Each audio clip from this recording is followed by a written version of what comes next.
ये भाजपा सरकार किसानों को धोखा देकर प्रधानमंत्री फसल बीमा योजना के जो नियम हैं वो गोपनीय रखे हुए हैं। जब 16 लाख करोड़ रुपया पूरी फसलों की माफ किया जा सकता है तो किसानों की 1,17,000 करोड़ रुपया माफ किया जा सकता है। किसान सबसे पीड़ित और सबसे व्यथित और सबसे शोषित व्यक्ति है। मेरे आंखों में आंसू है। मेरे दरवाजे हिंदुस्तान के किसान के लिए, आपके लिए खुले हैं, खुले रहेंगे।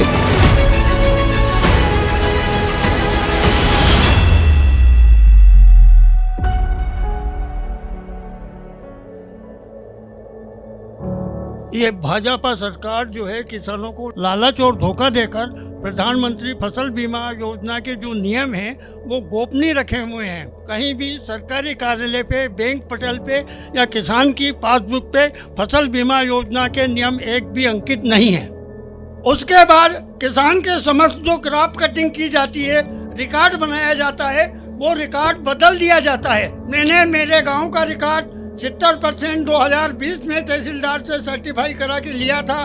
माननीय मुख्यमंत्री जी शिवराज जी के सामने रखा, कृषि मंत्री जी के सामने रखा, लेकिन आज तक कहीं से कहीं तक किसी भी तरह का न्याय नहीं मिला है। अपने कृषि के अंदर लागत कम होगी और आय ज्यादा होगी और रेट ज्यादा मिलेगी, तभी तो किसान का विकास होगा। होता क्या है, लागत तो ज्यादा है, आय कम है, वो खर्चे ज्यादा है, किसान को आत्महत्या करना ही पड़ेगा। सरकार कोई साथ देती नहीं है। एक हमारे साथ बड़ी विडंबना हो रही है कि हम जब भी प्रोटेस्ट करने जाते हैं तो हमारे ऊपर सबसे पहला आरोप लगाया जाता है कि हम लोग टैक्स पेयर नहीं है, हम टैक्स पेयर का पैसा ले रहे हैं। जबकि सर 7.5 करोड़ जो टैक्स पेयर है उसमें से 5.5 करोड़ लोग तो देश में जीरो टैक्स फाइलिंग करते हैं। हम किसान भारत का एक इकलौता सेगमेंट है जो टोटल प्रोडक्शन पर टैक्स देता है। जब भी हमारी कर्ज माफी की बात आती है जिसको हम रिबेट के रूप में लेना चाहते हैं तो उस समय हमारे ऊपर प्रश्न खड़े होते हैं।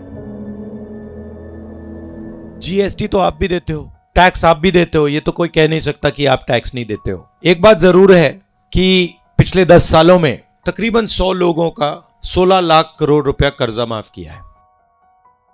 वो पैसा कहां से आया? वो जीएसटी का पैसा है। अरबपतियों ने लोन लिया था, लोन वापस नहीं दे पाए, वो लोन माफ कर दिया गया। तो उनके लिए एक कानून है, आपके लिए दूसरा कानून है। तो मुझे लगता है ये तो सही बात नहीं है। अगर कर्जा माफ करना है और उनका करना है तो फिर आपका भी होना चाहिए। दूसरी बात, हमने मैनिफेस्टो में डाल दिया है कि हम लीगल गारंटी एमएसपी के लिए देंगे। हम अगर चुनाव जीतेंगे हम वो काम करके आपको दे देंगे। आपने फसल बीमा योजना की बात की, पैसा आपका जाता है, जीएसटी से जाता है। हिंदुस्तान की सरकार थोड़ा पैसा डालती है, आप डालते हो, स्टेट की सरकार डालती है। फिर जब नुकसान होता है आपको ईमेल लिखना पड़ता है, आपको फोन लगाना पड़ता है, कोई फोन उठाता नहीं है, कोई ईमेल का जवाब नहीं आता है। और फिर जो आपको मुआवजा मिलना चाहिए, कॉम्पनसेशन मिलना चाहिए, 90% किसानों को वो नहीं मिलता है। तो ये जो इनकी फसल बीमा योजना है, हमारी सरकार आएगी, हम इसको स्टडी करेंगे और जो आपको इससे न्याय मिलना चाहिए वो हम आपको करके दे देंगे। जो हिंदुस्तान को बनाने का काम करता है उस पर आक्रमण हो रहा है, और जो हिंदुस्तान को बेचने का काम करता है उसको पूरी सपोर्ट मिल रही है। तो इसको बदलना है और उनकी मदद होनी चाहिए, उनकी रक्षा होनी चाहिए, उनकी प्रोटेक्शन होनी चाहिए। हमारा सिस्टम सुनने का सिस्टम है, बीजेपी का सिस्टम प्रचार करने का सिस्टम है। 60% लोग मजदूरी करने जाते हैं सर, बिस्तर बांध के, छोटे छोटे बच्चे ले जाके। तो क्या है कि थोड़ा सा ध्यान देने की जमीन तो ये घाटा का सौदा है सर। 40,000 लगाएंगे 22,000 रुपये मिलेंगे, तो जमीन में तो कोई फायदा है नहीं सर। और खाद बीज इतना महंगा हो गया कि वो जो दुगना रेट वही खाद बीज में पूरा हो जाता है। मैं एससी की हूँ सर, और हमारी समाज पूरी मजदूरी करने जाती है बाहर। जब 16 लाख करोड़ का रुपया पूरी फसलों की माफ किया जा सकता है तो किसानों की 1,17,000 करोड़ की रुपया माफ किया जा सकता है। यही मेरा आपसे निवेदन है। मध्य प्रदेश किसान खास करके मालवा क्षेत्र में प्याज की फसल बड़ी पैमाने पर उत्पादित होती है, और जब हमारे पास प्याज का उत्पादन बम्पर रूप से आता है तब सरकार निर्यात बंद कर देती है और व्यापारी लोग हमारा प्याज जो बहुत नॉमिनल कीमत पे खरीदते हैं। और जब हमारे पास से व्यापारियों के गोदामों में प्याज पूरा चला जाता है तब ये निर्यात खोल देते हैं और वो लोगों को बहुत बड़ा फायदा पहुंचाते हैं। मगर आपने जो बोला ना, ये किसानों को एक्सपोर्ट इंपोर्ट पॉलिसी के साथ मारा जाता है, जी जी, ये बहुत ज़रूरी चीज़ है। ये सही टाइम पे मतलब इंपोर्ट एक्सपोर्ट खोल देते हैं, बंद कर देते हैं, और जो आपका दाम है फिर आपको मिलता नहीं है। अपनी जब सरकार थी तो उस समय डॉलर चने का निर्यात बंद कर दिया, लेकिन उस समय मनमोहन सिंह जी और आपकी सरकार ने, अपनी सरकार ने डॉलर का निर्यात चालू कर दिया तो हम किसान संपन्न हुए थे।